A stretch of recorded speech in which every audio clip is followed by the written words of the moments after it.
अब देश के बच्चे राजस्थान की धरती पर हुए खेजड़ली बलिदान को अपनी किताबों में पढ़ेंगे। राज्य सरकार के प्रयासों से अब इस ऐतिहासिक घटना को एनसीईआरटी के पाठ्यक्रम में शामिल किया गया है। 1730 में हुए खेजड़ली बलिदान में मां अमृता देवी और 363 विश्नोई समाज के लोगों ने खेजड़ली के वृक्षों को बचाने के लिए अपने प्राणों की आहुति दे दी थी। आइए देखते हैं बीकानेर से हमारे संवाददाता मुदिता पोपली की ये खास रिपोर्ट।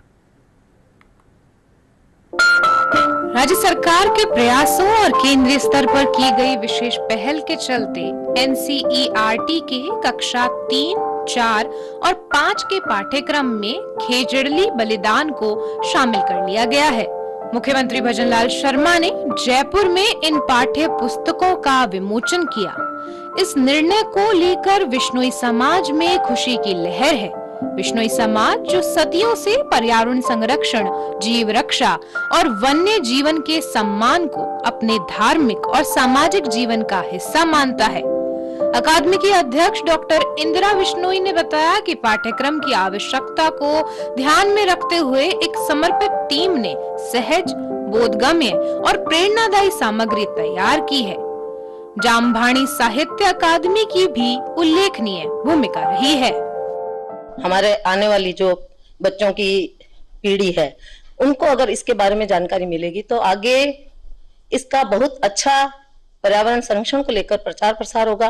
बच्चों को इस खेजड़ली बलिदान से वृक्षों की महत्ता का बहुत अधिक पता चलेगा। सन 1730 में जो खेजड़ली का महान बलिदान हुआ था उसका पाठ इस सिलेबस में लगा है, तो जो बच्चे पढ़ेंगे, छोटे छोटे बच्चों के अंतर्मन पर कितना प्रभाव पड़ेगा और वही बच्चे आगे पढ़ करके बड़े बनेंगे, जिला अधिकारी बनेंगे, बड़ी बड़ी सर्विस में जाएंगे, तो अपने पूरे जिले की, अपने देश की अपनी बागडोर संभालेंगे। तो यहीं से उनको मिले हुए संस्कार आगे जाकर के काम करेंगे। भारत सरकार के जो मंत्री है स्किल के और एजुकेशन के राज्य मंत्री, वो जब आए तो उनका प्रवास मुकाम में रहा। तो मुकाम में सब लोगों ने बैठ के हम लोगों ने ये मांग रखी कि एनसीईआरटी के अंदर गुरु जम्बेश्वर भगवान की शिक्षाओं का और पर्यावरण के लिए जो इकोलॉजिक मूवमेंट ऑफ विश्नोइज्म है इसको समावेश किया जाए। तो उन्होंने उस बात को बहुत गंभीरता से लिया। ये शिक्षा नीति में आने की वजह से ये प्रत्येक 125 करोड़ जो एक अपने देश की जनता का जो पॉपुलेशन है उस पॉपुलेशन के अंदर ये दिल और दिमाग में बैठ जाएगा। इस ऐतिहासिक निर्णय के पीछे केंद्रीय मंत्री जयंत चौधरी की अहम भूमिका रही, जिन्होंने अपने हालिया दौरे के दौरान समाजजनों की मांग को गंभीरता से लिया और एनसीईआरटी निदेशक से बात कर इसे क्रियान्वित करवाया। विद्यार्थियों ने इसको एक अच्छी पहल बताते हुए कहा कि इससे देश भर की युवा पीढ़ी को राजस्थान में सदियों से पर्यावरण संरक्षण को लेकर किए गए कार्यों की जानकारी मिलेगी। उससे हमें यह ज्ञात होगा और राष्ट्रीय स्तर पर सबको मालूम होगा कि अमृता देवी कौन थी और उन्होंने पेड़ के लिए बलिदान क्यों दिया।